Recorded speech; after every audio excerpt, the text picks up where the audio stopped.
Hi, chickadoos. Did you miss me? I missed me. Welcome to another monthly horoscope, this time for the month of June, which, unbiasedly, in my opinion, for no reason at all, is probably the best month of the year.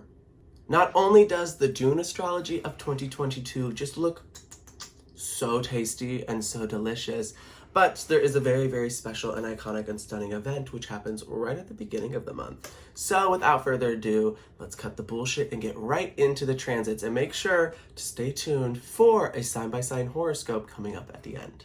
Now, on June 1st, not astrology related, but it's my birthday! It's my birthday. That's really all I wanted to say, and that's why I think personally that June is the best month of the year. Unbiasedly. Okay, and on the 3rd, Mercury Retrograde ends. Mercury goes direct in the sign of Taurus on June 3rd. Can we just take it all as a moment to say, what have I learned? What have I grown from? What have I gone through, right? We had eclipse season and Mercury Retrograde season right on top of each other. That shit was too much for me. Too much for me. But for you, I want you to take it as an opportunity to say, what did I learn, right? How did I change? How did I develop? What were the stressors that kept coming up? And how did I work with those as opposed to work against those? On the 4th, Saturn goes retrograde in the sign of Aquarius. Now, I don't want you to freak out because retrograde, of course, is a big astrological buzzword, right? It's a moment where everyone's like, oh my God, retrograde, what's gonna happen? But with the Saturn retrograde, I want us to think about reflective working, right? Reflective achievement, reflective effort, reflective routines, all of those things. Saturn retrograde coming into the mix right after Mercury retrograde, right after the eclipses, is really saying, hey, are you ready to, right, review the way that you worked through things, right? And review the way that you put forth effort in order to allow yourself to really be back on track towards what your karma needs. That's how I'm looking at Saturn retrograde, and I think that's how you should look at it as well. Now we're jumping ahead to the 13th. This is when Mercury ingresses into Gemini. So because of the Mercury retrograde, Mercury in Gemini went back into Taurus, moving back into Gemini. Well, there's still the retrograde shadow, but no Mercury retrograde energy really, because the shadow's almost over it at that point too. Really saying, hey, let's get out there, let's enjoy the summer, let's communicate, let's learn something, let's do something, right? Let's just really allow that sort of Mercury, sort of like dynamic, buzzy type, like, ooh, let me do everything, and that Gemini sort of like, ooh, let me do everything, everything's shiny, everything's fun, everything's exciting. Let that energy really take over, right around the 13th, because we'll really be kicking off the summer at that point, right? So that's really the point for us to say, let me start going after and enjoying all the things that maybe during eclipse season and Mercury retrograde season I had to step away from. On the 14th, we have a full moon in the sign of Sagittarius. Sagittarius full moon, right? We know that full moons are all about awareness, emotional awareness, security awareness, the unveiling of the unknown, so to say, in the sign of Sagittarius, which is all about wisdom, truth, adventure, exploration. So be on the lookout for things that aren't as clear right now about how you need to take opportunities, right? And how you need to go after opportunities, and how you need to allow yourself to really be in touch with all of those things that are going to push you outside of your comfort zone, really be in touch and in tune with all the things that you need to start looking at from a higher truth and a deeper truth perspective. That's what this full moon in Sagittarius on the 14th is going to be saying. On the 20th, Cancer season. Now, there's something about Cancer season to me that I just love. It could just be because my grandma is a Cancer, my best friend's a Cancer, my sister's a Cancer. I love Cancer energy. So I love Cancer season because it's really that moment, I think, that we all pivot, right? The summer solstice in, just like in life, where we're like, now we can just relax and love each other and spend time at home, but spend time, doing extra things in our like security areas, right? The things that make us feel safe, whether that's going to the beach, whether that's reading a book, all of these stuff, right? It's just sort of this, personally indulgent, self-security type moment. So I'm really excited about that. Cancer season, it's coming up. I love you, Cancer babies. On the 22nd, Venus moves into the sign of Gemini. I love Venus in Gemini because I'm a natal Venus in Gemini. It's very fun, it's very flirty, it's very effervescent. It's this sense of like, because we know that Venus is love, beauty, creativity, simple pleasures, all that jazz. And Gemini, the mutable air sign, the free-flowing experience, right, of communication, knowledge, intellect, all of that stuff.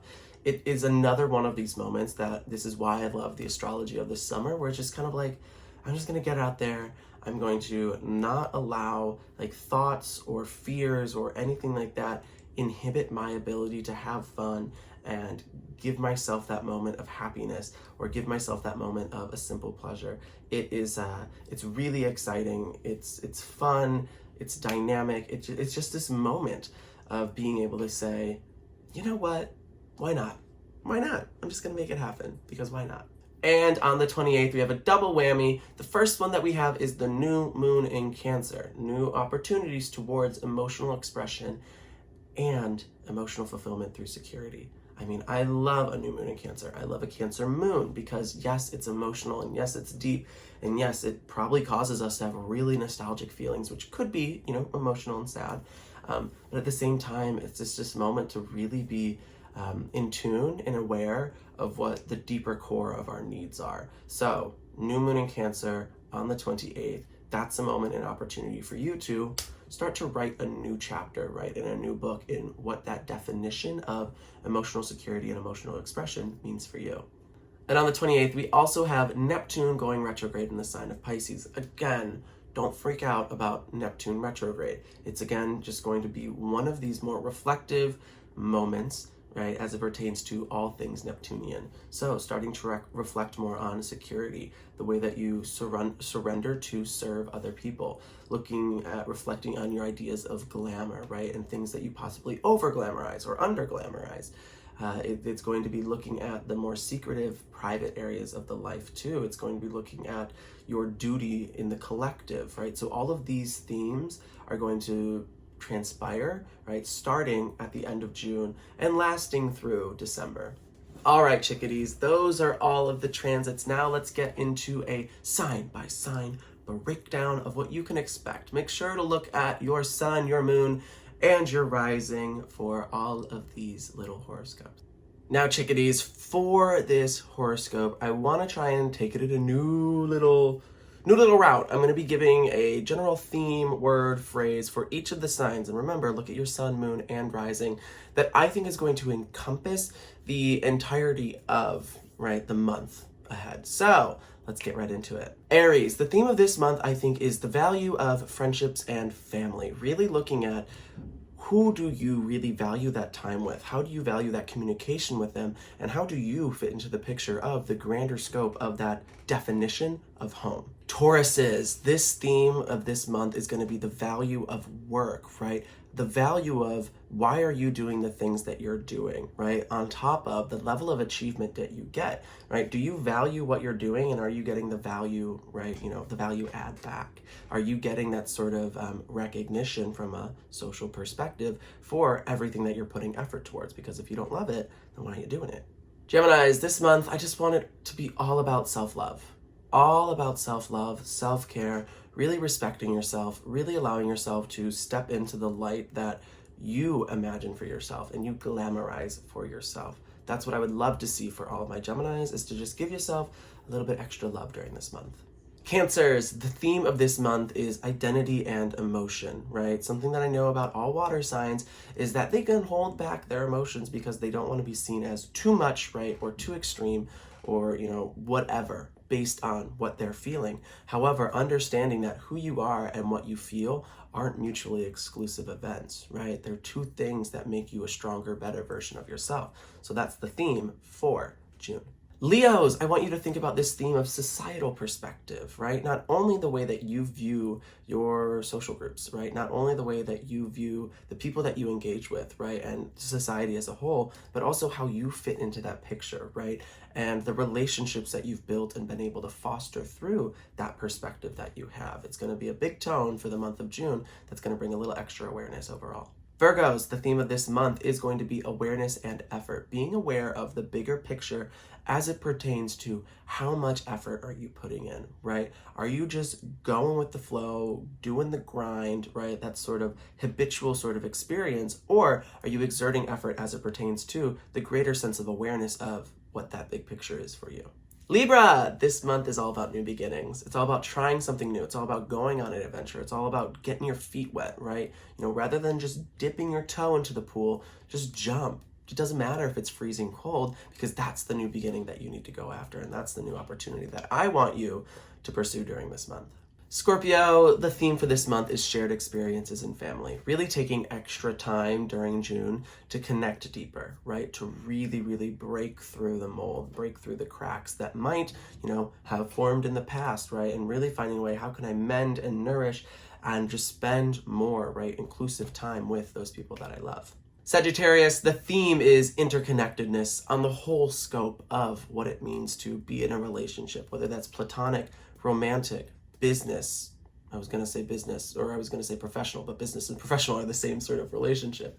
Looking at all of that interconnectedness, right? The interweaving of all of the relationships in your life, really looking at all of those opportunities to connect more, build more relationships, or make the ones that you already have even stronger. Capricorns, I want you to think about balanced achievement. And what I mean by balanced achievement is not just looking at or focusing on the material or monetary, sort of aspect, but also looking at the sense of achievement through more spiritual things, more relationship things, more home stability type things, beyond just the scope of being like, yes, I got the promotion, being able to say, yes, I was able to self-care, right? And celebrate the fact that I got the promotion as opposed to going for the next promotion. Does that make sense? I hope it does. Aquariuses, the theme of this month is romantic identity, right? I love Aquariuses because they're very, very open-minded, very, very expressive. They're great lovers, all of that stuff.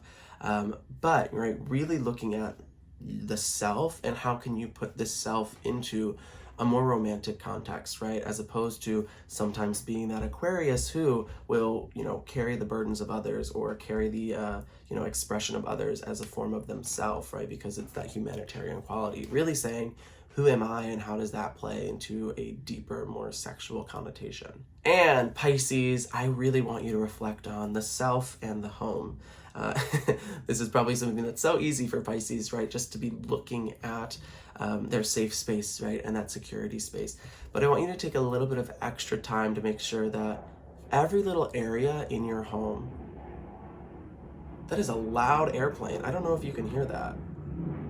That is a loud, oh my God. Did you hear that? I hope the answer is yes. Oh my God. That was a very loud airplane.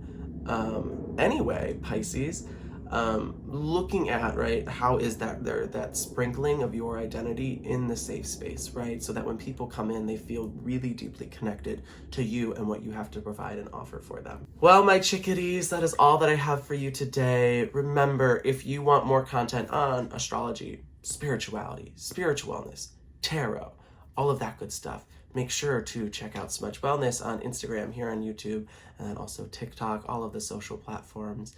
I'm sending you all so much love. I'm very excited for the entire astrology of this summer. And June really kicks off a fun tone of just saying, fuck it, let's just go do it. Let's have a good time and let's not care about, right, all the nuances of life. So I'm sending you all so much love.